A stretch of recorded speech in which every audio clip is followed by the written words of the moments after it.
இன்றே டவுன்லோட் செய்து உங்கள் ஃபேவரட் ஷோக்களை என்ஜாய் பண்ணுங்க.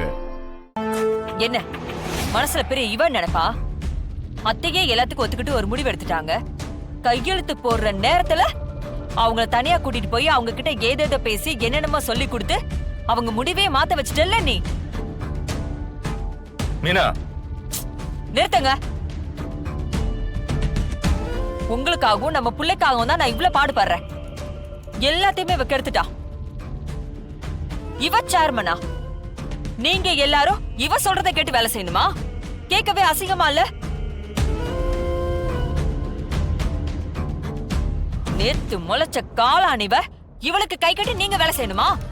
இதுல உங்களுக்கு சந்தோஷம் வேறையா? இங்க பாரு, தமிழ் திறமையான பொண்ணு. அது தெரிஞ்சுதான் தமிழுக்கு அம்மா அந்த பதவியை கொடுத்திருக்காங்க. இதுல உனக்கு என்ன வைத்தறிச்சல்?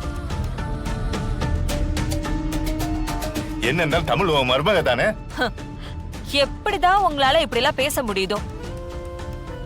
நம்ம புள்ள தாங்க இந்த குடும்பத்தோட வாரிசு. அவனுக்கு தாங்க நியாயமா இந்த பதவி போகணும்.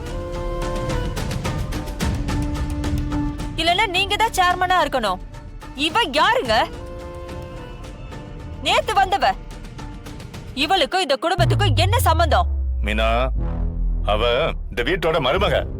என்ன சம்பந்தம்னு கேக்குற? மருமக அப்படியே முறைப்படி தாலி கட்டிக்கிட்டு உள்ள வந்துட்டா பாருங்க. உங்களுக்கெல்லாம் ஒண்ணும் தெரியாதுங்க. ஐயோ, வயசானாலே இந்த அறிவு மழுங்கி போகும்ல. அதான் அத்தை இப்ப இந்த மாதிரி ஒரு முடிவு எடுத்திருக்காங்க. அத்தை போதும், நிறுத்துங்க.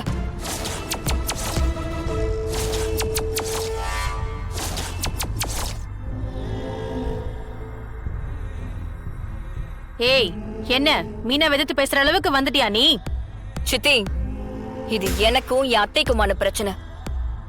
இதுல நீங்க குறுக்க வராதீங்க, அப்புறம் நோஸ் கட் ஆயிடும். என்ன என்ன எங்க அண்ணியே பேசுற நீ? அப்படிதான் பேசுவத்த. நான் உங்க மருமக. நீங்க என்ன திட்டுங்க, அடிங்க, என்ன வேணாலும் செய்யுங்க. அது எல்லாத்துக்குமே உங்களுக்கு உரிமை இருக்கு. ஆனா ஜனாமாவ பேசுறத பார்த்து என்னால சும்மா இருக்க முடியாது. ஆமா, திடீர்னு எல்லாத்துல இருந்தும் ஜனாமாவ ஒதுங்கிக்க சொல்றீங்களே, எங்க இருந்து வந்துச்சு அந்த எண்ணம்? அத்த, எனக்கு நல்லா தெரியும். கண்டிப்பா இப்படி ஒரு எண்ணம் உங்களுக்கு தோணி இருக்காது. யார் சொல்லி கொடுத்தா?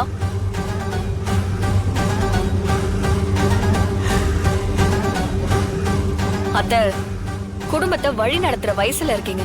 எங்க எல்லாருக்கும் நல்லது கெட்டதை நீங்க சொல்லி தரணும்.